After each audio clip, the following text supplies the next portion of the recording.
সরকার 22,500 কোটি টাকা ছাপিয়েছে কিছু লুণ্ঠিত ব্যাংকের তারল্য সংকট মোকাবেলায়। প্রিয় সাংবাদিকবৃন্দ, আমরা বুঝতে পারি যে আওয়ামী ফ্যাসিবাদের পরবর্তী সময়ে অন্যান্য খাতের মতো আর্থিক খাতে বিশৃঙ্খলা ভঙ্গুর অবস্থা পরবর্তী চ্যালেঞ্জগুলো সৃষ্টি করেছে।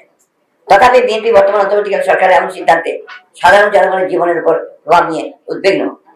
অতীতে আওয়ামী সরকার গঠন। আসসালামু আলাইকুম গাইস, কেমন আছেন? আমাদের মির্জা ফখরুলের কথাই কিন্তু হাসিনা বাংলাদেশে। আপনি যে কথাটা শুনলেন এটা আসলে সত্য কথা নাকি মিথ্যে কথা, পুরো ভিডিওটা দেখতে হবে। আপনি যদি থাম্বনেল আর টাইটেলটা দেখে ভিডিওতে ক্লিক দেন তাহলে অনেক কিছুই বুঝতে পারবেন। তো আপনি আমার চ্যানেল নতুন, অবশ্যই চ্যানেলটা সাবস্ক্রাইব করে যাবেন। সবাইকে মূল ভিডিওটা এবং পুরো ভিডিওটা দেখাবো। চলুন যাই, পুরো ভিডিওটা শুরু করি, তাহলে ইনশাল্লাহ বুঝতে পারবেন। সম্প্রতি আমরা লক্ষ্য করছি যে বর্তমান অন্তর্বর্তী সরকার চলমান অর্থনৈতিক অস্থিতিশীলতা তথা উচ্চ মূল্যস্ফীতির মধ্যেই 100টিরও বেশি পণ্যের উপরে ভ্যাট ও সম্পূরক শুল্ক আরোপ করেছে।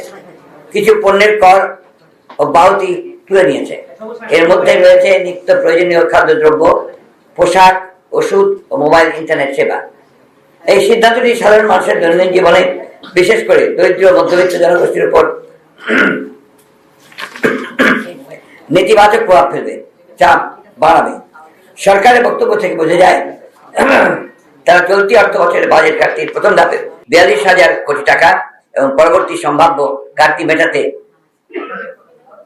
এবং ট্যাক্স জিডিপি রেশিও শর্ত পূরণ করে IMF এর জন্য এই ভ্যাট বাড়িয়েছে। কারণ বর্তমান রাজস্ব দিয়ে সরকার বাজেটে খরচ মেটাতে পারছে না। একইভাবে কিছুদিন পূর্বে সরকার 22,500 কোটি টাকা ছাপিয়েছে কিছু লুণ্ঠিত ব্যাংকের তারল্য সংকট মোকাবেলায়।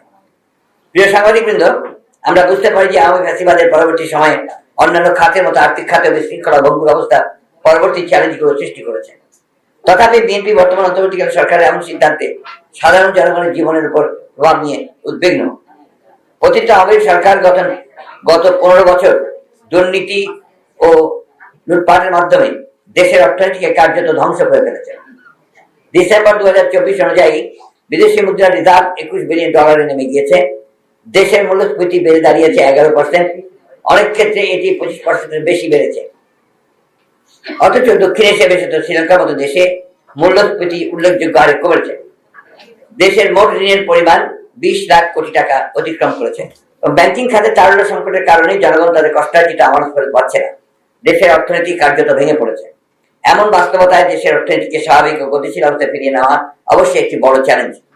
দেশের শাসন ব্যবস্থায় যেই থাকুক না কেন তাকেই সেই চ্যালেঞ্জ নিতে হবে এবং যোগ্যতা ও সাহসের সঙ্গে তা মোকাবেলা করতে হবে।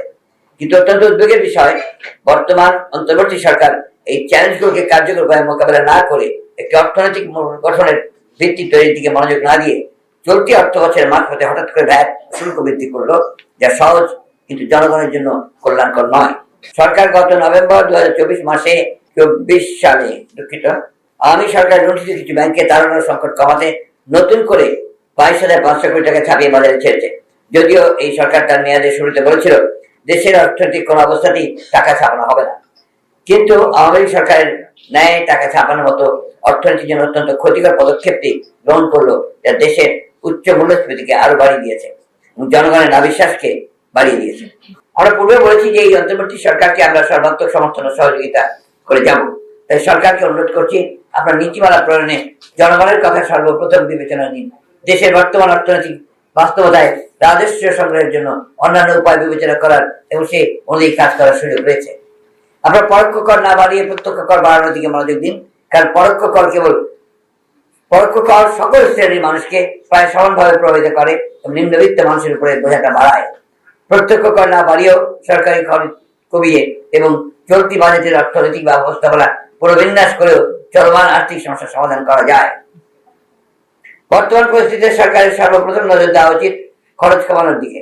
আমরা মনে করি সরকার তার উন্নয়ন বাজেট পুনর্বিবেচনা করে অপ্রয়োজনীয় ও আর্থিকভাবে অযৌক্তিক প্রকল্পগুলো বাদ দিলে প্রায় 20% খরচ কমানো সম্ভব এবং এতে প্রায় 60,000 কোটি টাকা সাশ্রয় করতে সহায়ক হবে।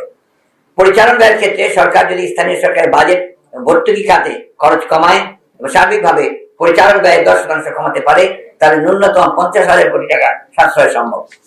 তাছাড়া সরকার কর্তৃক স্বায়ত্তশাসিত প্রতিষ্ঠানগুলোকে দেয়া ঋণের বাজেট কমিয়ে সাময়িকভাবে ব্যয় সাশ্রয় করতে পারে। উল্লেখ্য, 2024 থেকে 25 অর্থ বছরে স্বায়ত্তশাসিত প্রতিষ্ঠানগুলোর জন্য 50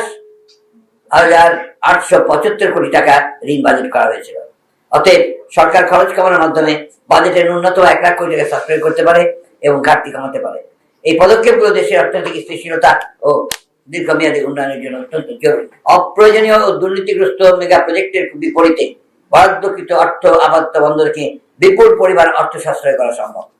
প্রতিটা সরকার কুইক রেন্টাল বিদ্যুৎ উৎপাদনের ক্যাপাসিটি চার্জ বাবদ বর্তমান বাজেটে বরাদ্দ রেখেছিল 40,000 কোটি টাকা, যার পরিমাণ 2023-24 অর্থ বছরে ছিল 32,000 কোটি টাকা। মেয়াদ শেষ হয়ে গেলেও নিজেদের স্বার্থে বছরের পর বছর বাড়ানো হয়েছে এগুলোর মেয়াদ। এসব বিদ্যুৎ কেন্দ্রে বছরের পর বছর ক্যাপাসিটি চার্জের নামে চলেছে হরিলুট। গত 14 বছরে এই বিদ্যুৎ কেন্দ্রগুলোতে এমন লুটপাট হয়েছে প্রায় 1,25,000 কোটি টাকার উপর। শ্বেতপত্র কমিটি তদন্ত উঠে এসেছে যে বিগত ফ্যাসিস্ট সরকারের সময় উন্নয়ন বাজেটের 40% লুটপাট করা হয়েছে। যদিও বর্তমান অর্থনৈতিক অবস্থায় আওয়ামী সরকারের 2,50,000 কোটি টাকার বেশি বাজেট ঘাটতি মোকাবেলা একটা বড় চ্যালেঞ্জ। সরকার একদিকে খরচ কমিয়ে অন্যদিকে আয় বাড়িয়ে বর্তমান বাজেট ঘাটতি কিছুটা হলেও সমাধান করতে পারে এবং অর্থনৈতিক সংকট মোকাবেলার জন্য কার্যকর পদক্ষেপ নিতে পারে। প্রসঙ্গত, বাজেট প্রস্তুতির সময় আমরা বলেছিলাম এটি একটি অবাস্তব বাজেট যা দেশের অর্থনৈতিক পরিস্থিতিকে আরো জটিল করে তুলবে। বর্তমানের প্রেক্ষিতে এবং উপরোক্ত আলোচনার প্রেক্ষিতে আমরা মনে করি সাধারণ জনগণের উপর কর, ভ্যাট তথা পরোক্ষ কর আরোপের মতো এই অপরিণামদর্শী সিদ্ধান্ত অবিলম্বে প্রত্যাহার করার আমরা আহ্বান জানাচ্ছি। ধন্যবাদ। আশা করছি পুরো ভিডিওটা দেখছেন এবং বুঝছেন যে হ্যাঁ আসল ঘটনাটা কি এবং কি করতে যাচ্ছে আমাদের এই ফখরুল। তো আপনি যদি আমার চ্যানেল নতুন হয়ে থাকেন অবশ্যই চ্যানেলটা সাবস্ক্রাইব করে দিয়ে যাবেন। সবাইকে ধন্যবাদ।